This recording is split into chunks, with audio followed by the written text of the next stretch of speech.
For the past 4 years, journalist Nowroz Rasho has called this camp in the Shahba region of northern Syria home. When Turkish tanks rolled into her home city of Afrin in 2018, the journalist and her family had no choice but to join thousands of others fleeing to safety. Her home had been hit and her father was killed in the shelling. Now, Russia lives in a camp for people displaced by the fighting. My father's death made me realize even more how important journalism is. It made me understand how journalists, under these circumstances, become part of the story. They can be victims too. I realized that journalism, for people like myself, is more than just a job. Russia, who's 31, spends her days reporting on the lives of those around her for VOA and other news outlets.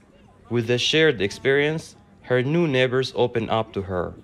One of the things that made me decide to stay at the camp and resume my journalism was that I myself experienced the same difficulties that other displaced people did.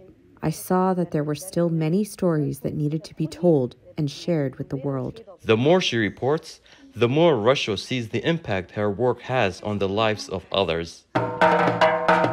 In 2019, she reported on a man left with permanent injuries from a bomb blast who had learned to play the drums.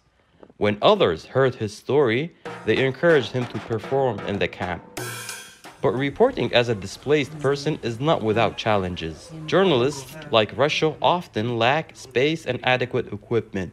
Access to information and the ability to communicate with the outside world are essential for displaced people globally, says the UN Refugee Agency, UNHCR. I think that really there is nothing that speaks to the elemental truth of the refugee story more powerfully than the voice of one who has lived that story and survived to tell it. Over 100 million people are displaced globally, the UNHCR says, including 5,000 at Russia's camp.